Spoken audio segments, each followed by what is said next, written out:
আগের ব্লগটায় তোমরা দেখেছিলে বাড়ি থেকে মায়াপুর অবধি আমরা কিভাবে এসছি না এসছি সবটাই শেয়ার করেছিলাম।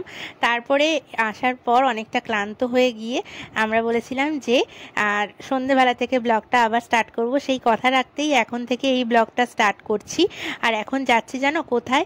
মন্দিরের দিকে যাচ্ছি, কারণ সন্ধে আরতিটা পুরোটা কোনোদিন দেখা হয়নি, মেনলি যার জন্য থাকা আর কি মায়াপুরে।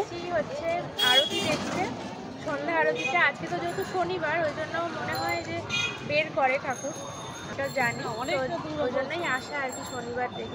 চলো দেখা যাক। আমরা এখন যাচ্ছি মন্দিরের দিকে হেঁটে, আর এইখানটা এই পাশে যে কাউন্টারটা রয়েছে লাইট জ্বলছে, ওখানে হচ্ছে জুতো মোবাইল সব জমা দিয়ে যেতে হবে। আবার মন্দির থেকে বেরিয়ে তোমাদের সাথে দেখা হচ্ছে। মন্দির থেকে বেরিয়েই হাতে একটা বাটি নিয়ে দাঁড়িয়ে পড়েছি। কেন বলো তো? এই ভোগের লোভটা সামলাতে পারলাম না। ভেবেছিলাম একটু চা খাবো বাইরে বেরিয়ে, কিন্তু ভাবলাম না, এই ভোগটা তো সবসময় পাওয়া যাবে না, আর মাথার উপরে উঠেছে চাঁদ। পুর খিচুড়ি পেয়েছি আমরা একাদশী বলে, তাই জন্য। কি গরম, বাপ রে বাপ, ধোয়া উঠছে, ধোয়া উঠছে পুরো। পুপু খাবি না? হ্যাঁ দেবো।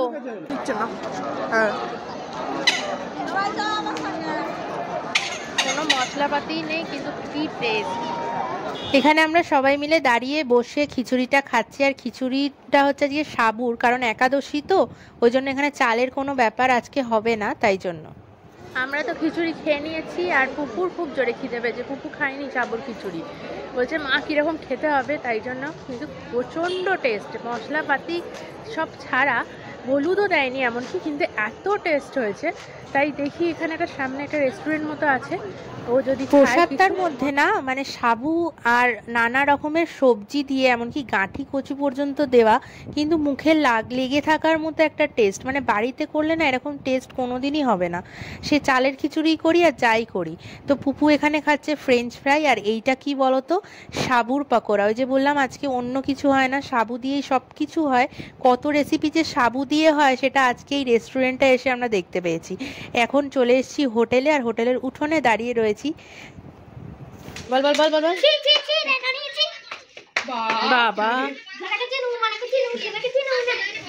হোটেলে একবার আসতেই হয়েছিল, কারণ ওয়াশরুমের প্রয়োজন ছিল সবারই, তো তাই জন্য সব কিছু সেরে সবাই ফ্রেশ হয়ে নিয়ে আসলাম হচ্ছে বাইরেটাই চা খেতে। আমাদের গেটের সামনেই চায়ের দোকান, উল্টো দিকেই। তো এখানে চাটা খেয়ে ভাবলাম কারোর যদি মার্কেটিং করার থাকে, আমার কিছু করার নেই সেরকম, তো মা হয়তো কিছু কিনতে পারে, জানি না। তো দেখা যাক, আবার পুপু যদি কিছু বায়না করে সেটাও কিনতে হবে। তাই হেঁটে হেঁটে দেখছি ভীষণ ভিড় আজকে। এখানে হচ্ছে গোপালের টুপি দেখা হচ্ছে, কারণ জন্মাষ্টমীর পুজোর দিন একটা করে টুপি পরানো হয় গোপালকে, তাই জন্য পুপু এটা পছন্দ করেছে। এটা নিয়ে নিলাম। এবার যেতে হবে খেতে, কারণ নালে গেট বন্ধ হয়ে যাবে। তো এখানে আমি আর মম খাচ্ছি বিরিয়ানি, আমরা খাচ্ছি এখন আইসক্রিম এই ঠান্ডার মধ্যে, ঠান্ডা ঠান্ডা আইসক্রিম। ওই যে মারা ওইদিকে।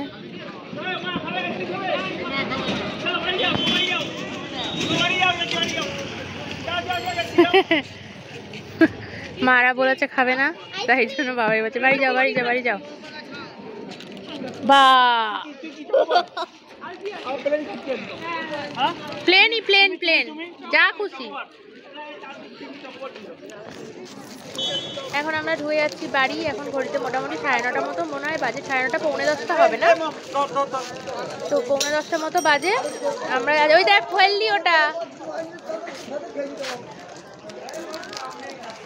এইবার আমরা ঢুকে যাব। কি চাদর লাগবে না আমাদের? পুরো ফ্লোর ফাঁকা হয়ে গেছে, পুরো অন্ধকার, সবাই ঘুমিয়ে পড়েছে। আমরাই একমাত্র জেগেছিলাম, কিন্তু এক্ষুনি ঘুমিয়ে পড়বো, কিছু করার নেই, খুব জোরে ঘুম পেয়েছে। এই দরজাটা একবার দেখো তোমরা, আমার তো খুব ভালো লেগেছে।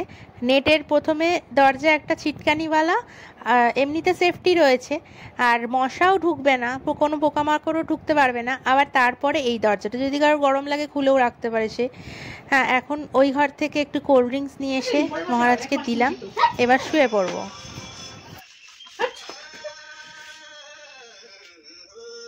পুপু এদিকে নাচ শুরু করেছে রাত্রিবেলা, আর আমার খুব জোরে ঘুম পেয়েছে, আমি বাবা গিয়ে শুয়ে পড়ি। আর যেই না বিছানায় বসেছি এরা বলছে চল একটু স্টোন পেপার সিজার খেলি। কি আর করা যায়, ওইদিকে মম আর পুপু শুয়েছে, আর এইদিকে হচ্ছে বাবাই আর আমি। খাটগুলো এত সুন্দর দিয়েছে, আর কম্বলগুলো না একেবারে নতুনের মতন, নতুনই দেখে মনে হচ্ছে। তার বাবাইকে বলছি চলো একটা বাড়ি নিয়ে চলে যাই, এই কম্বলগুলো ভীষণ ভালো লেগেছে আমার।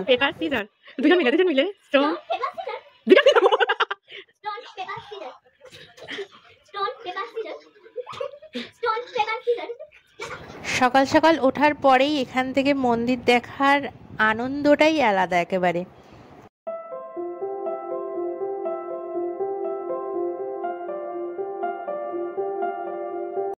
মর্নিং সবাইকে, সবাই ঘুম থেকে উঠলাম। কালকে একদম ঘুম হয়নি, মানে আগের দিনের কথা বলছি, ওই জন্য কালকে রাতে এত ভালো ঘুম হয়েছে যে কি বলবো। আর মানে শুয়েছি আর ঘুমিয়ে পড়েছি এরকম।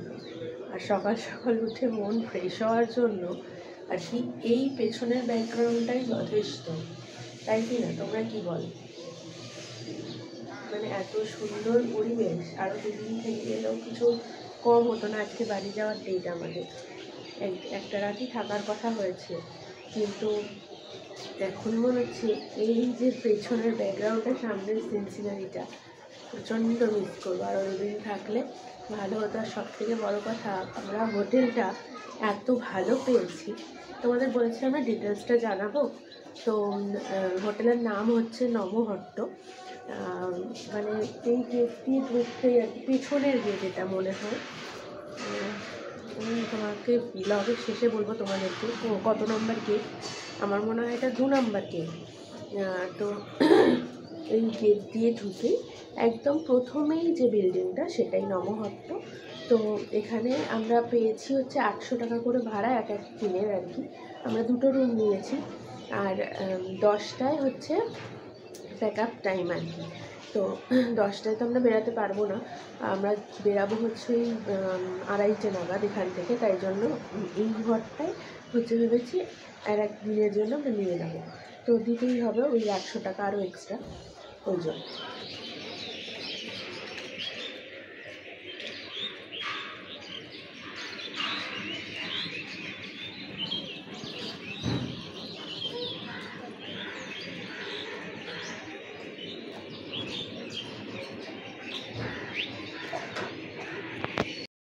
তোমাদের সাথে ডিটেলসটা এখন শেয়ার করছি। এখানে প্রথমেই লেখা আছে সবথেকে গুরুত্বপূর্ণ যে জিনিসটা, কোনো অ্যালকোহল জাতীয় ড্রিঙ্কস, স্মোক এগুলো করা যাবে না, একদমই অ্যালাউ নেই এগুলো।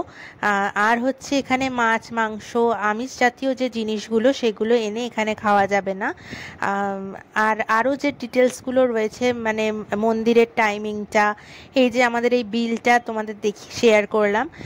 তো তোমরা যদি কেউ চাও স্ক্রিনশট নিয়ে রাখতে পারো, তাতে তোমাদেরই সুবিধা হবে। এখানে বাংলাতেও লেখা আছে, ইংলিশেও লেখা আছে দুটো। আমাদের সবার স্নান টান এখন কমপ্লিট হয়ে গেছে। এখন আমরা যাচ্ছি একটু গোশালায় যাব, আগে টিফিনটা করব তারপরে গোশালায় যাব। আগের দিন এসেই যে দোকানটায় খেয়েছিলাম ওই দোকানটাতেই আবারও এসছি, কারণ এত দোকান ঘেটে ফালতু ফালতু টাইম ওয়েস্ট করে লাভ নেই। কাজের কাজটা আমাদের করতে হবে, অনেক জিনিস এখনও দেখার বাকি রয়েছে, সেগুলো দেখতে হবে। তাই জন্য কালকের মতোই সেম খাবার, আজকে মনে হয় ঘুগনি আর হচ্ছে পরোটা। আগের দিন ডাল ছিল, আজকে ঘুগনি করেছে। তো ডাল আর ঘুগনি আর পরোটা খেয়ে এখন যাব গোশালায়। এখান থেকে এখন পেয়ে গেছি আমরা টোটোতে উঠেই, মানে 2টো টোটো নিতে হয়েছে, একটায় মমকে আমরা নিয়েছি, আর এখানে 2 মা বাবারা রয়েছে।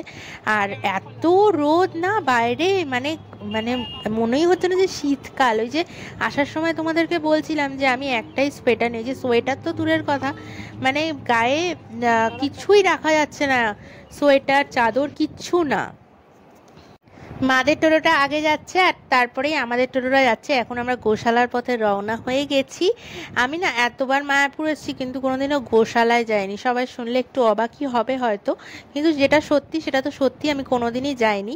এবার তোমাদেরকে বলি, আগের ব্লগে বলেছিলাম যে কেন মায়াপুরে এলাম হঠাৎ করে, মানে ইচ্ছা হলো কেন সেটাই। তো চলো গল্পটা তোমাদের সাথে একটু শেয়ার করি। আমার জন্মদিনে খুব হঠাৎ করে ইচ্ছা হয়েছিল যে মায়াপুরে আসবো, বাড়িতে কোনো অ্যারেঞ্জমেন্ট করব না। তো তখন ঠিক হলো যে এরকম শুক্রবার দেখে আসব, শুক্রবার বা শনিবার দেখে আসব, দিয়ে রবিবার বাড়ি চলে যাব। কিন্তু আমার জন্মদিনে একের পর এক বাধা চলে এলো, আর আসাই হলো না। তারপরে ঠিক হলো মমের জন্মদিনে আসব। তো মমের জন্মদিনে অ্যাট লাস্ট আমরা ঠিক করলাম যে 8 তারিখ আমরা আসব হচ্ছে মায়াপুরে। তো তাও বাধা আসছে, অনেক বাধা আসতে আসতে তারপরে আমরা মানে জেদ করেই প্রায় আজকে এসছি। আর আগের দিন কি হলো জানো আমাদের সাথে, মমের সাথে আর কি, মম ছাদে গিয়ে বসে আছে, কোথাও কোনো ঘুড়ি উঠছে না। হঠাৎ করে দেখে একটা ঘুড়ি না একটু আওয়াজ করে এসে মানে আমাদের ও বাড়িতে একটা টিন লাগানো, মানে অ্যাসবেস্টার মতো দেওয়া আছে ছাদে, যে শেডগুলো দেওয়া হয় না এখন, সেই শেডের ওপর এসে ঘুড়িটা পড়লো। এবার ঘুড়িটাও তুলে, ও তো ভীষণ ভালোবাসে ঘুড়ি ওড়াতেও খুব ভালোবাসে। তো ঘুড়িটা তুলে দেখে ওখানে রাধাকৃষ্ণর ফটো আর লেখা আছে হরিদর্শন। সেই ঘুড়িটার ফটো আমার কাছে এখন নেই, যদি থাকতো আমি অ্যাড করে দিতাম। মানে অবাক কাণ্ড সত্যি, মানে গায়ে কাঁটা দেওয়ার মতো। যখন আমাকে পাঠিয়েছে না ঘুড়িটার ফটোটা, আমি প্রথমেই বুঝতে পারিনি, তারপর বললো ভালো করে লেখাটা পড়ে দেখ। দেখি সত্যি সারা ঘুড়ি জুড়ে রাধাকৃষ্ণের ফটো আর হরিদর্শন বলে লেখা। এটা কালকেই পাওয়া গেছে ঘুড়িটা। তো মমকে বললাম ভালো করে রেখে দিবি। এখন এসছি আমরা মানে ওই গোশালায় গরুগুলোকে দেখতে। তো প্রথমেই আমার মনে হচ্ছে এখানে নন্দী মহারাজকে রাখা রয়েছে, আর এখানে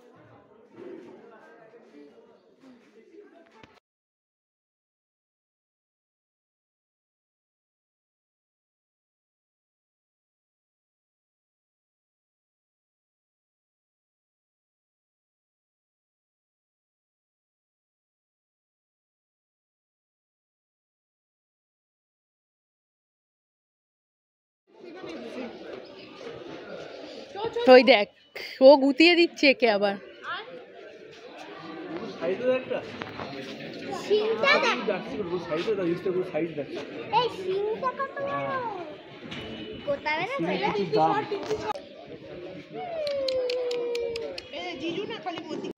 এইটার সাইজ দেখ।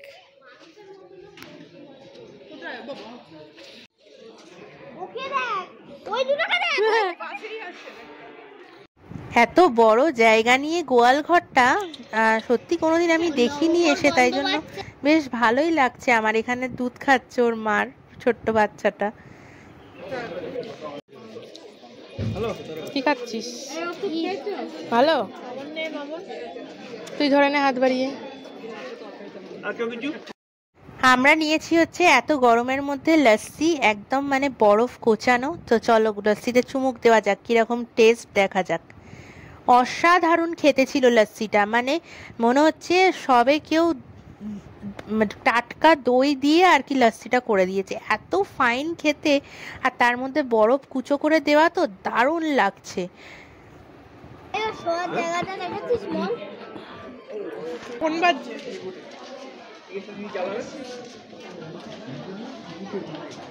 প্রতিটা চুমুকেই স্বর্গ, একদম পিওর। গোশালা থেকে ফেরার সময়ও আমরা মার্কেটিং করতে এসেছি, মা ব্যাগ কিনবে এখন। দেখা যাক কোন ব্যাগটা পছন্দ হয়, দাম দর করা চলছে।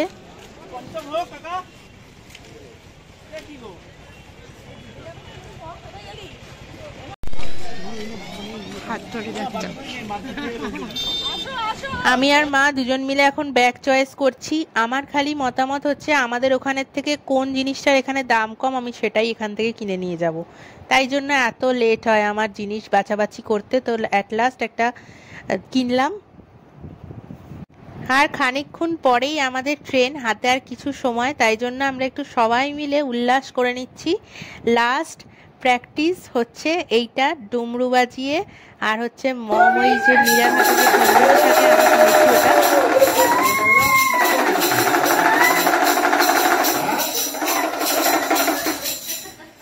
আরে বাবা এটা ঠিক করে মানে চলে যাবে। আরে আমার পায়খানা বলে দিচ্ছি। Tata bye bye Mayapur. এখন আমরা বিদায় নিচ্ছি 309 নম্বর রুম থেকে।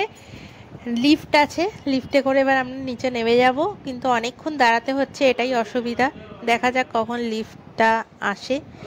আর ওদিকে বাবাইকে বারবার বলছি যেও না, লিফটে করেই যাও, অত ভারী একটা ব্যাগ নিয়ে। ও শুনবেই না কিছুতে।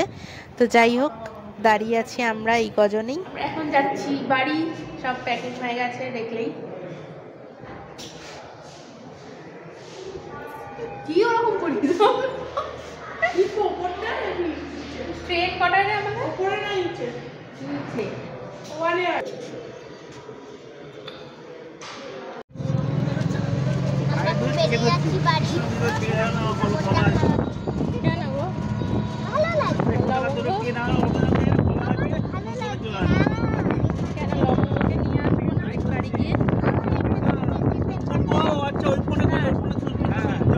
তোমাদের কারোর এরকমটা হয় যে আসার সময় মনে হয় অনেকটা দেরি হচ্ছে, পৌঁছাচ্ছি না আমাদের গন্তব্যে, কিন্তু যাওয়ার সময় বাড়ি মনে হয় যে উমা এইটুকুনি টাইমের মধ্যে চলে আসতে পারলাম? ঠিক কার কার এরকমটা হয় আমাকে কিন্তু অবশ্যই তোমরা কমেন্ট করে জানাবে।